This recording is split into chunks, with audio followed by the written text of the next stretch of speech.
కోలాతనం దాన్ని కోల్పోతే తెలంగాణ ఆత్మ కోల్పోయినట్టే. రేపు రాబోయే రాజకీయ శక్తికి అవన్నీ నింపుకొని ఉంటుందని చెప్పి మీ అందరికి కూడా నేను ఈ సందర్భంగా తెలియజేస్తా ఉన్నాను.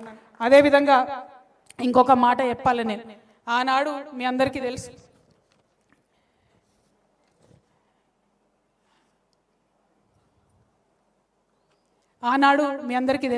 నేను చెప్పుకుంటూ వచ్చిన చరిత్ర, ఎంతోమంది వారసత్వంగా కాపాడుకుంటూ వచ్చినటువంటి తెలంగాణ భావన అనేటటువంటి మెట్లెక్కి ఆనాడు కేసీఆర్ గారు అధికారంలోకి వచ్చారు.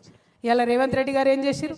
విద్యార్థులకు మాట ఇచ్చి, యువతకు మాట ఇచ్చి, మహిళలకు మాట ఇచ్చి, ముసలి వాళ్ళకు మాట ఇచ్చి, అందరి యొక్క ఆకాంక్షల మీద మెట్లు ఎక్కుంటూ ఈయన వచ్చిండు.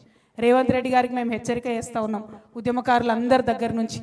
ఆ పెద్ద మనిషి ఆ ఆకాంక్షలను పట్టించుకోలేదు కాబట్టి అధికారం కోల్పోయింది. మీరు కూడా ఈ ఆకాంక్షలను పట్టించుకోకపోతే బంగ్లా బయటికి గుంజుతారు. రెడ్డి గారు మిమ్మల్ని ఏం వదిలిపెట్టారు తెలంగాణ ప్రజలు. కాబట్టి గుర్తు పెట్టుకోండి, ఒళ్ళు దగ్గర పెట్టుకోండి, ఉద్యమకారులకు ఇచ్చినటువంటి ఆకాంక్షల్ని నెరవేర్చండి. మరి ఇక్కడ ఉద్యమకారుల సంఘాలు అనేకం వచ్చినాయి, అమరవీరుల సంఘాలు అనేకం వచ్చినాయి. మా నాగులు వాళ్ళ భార్య స్వరూప వచ్చింది. ఆ నాగులు అనేటటువంటి తమ్ముడు అసెంబ్లీ ముంగట ఉద్యమకారులను కేసీఆర్ గారు పట్టించుకుంటలేరని నిండు అసెంబ్లీలో తెలంగాణ వచ్చినాక అసెంబ్లీ ముంగట ఒళ్ళు కాల్చుకొని చచ్చిపోయినటువంటి నాగులు ఉన్నాడు. మరి ఆయనకి ఏం జవాబు చెప్తాం ఇవాళ తెలంగాణ ప్రజలు?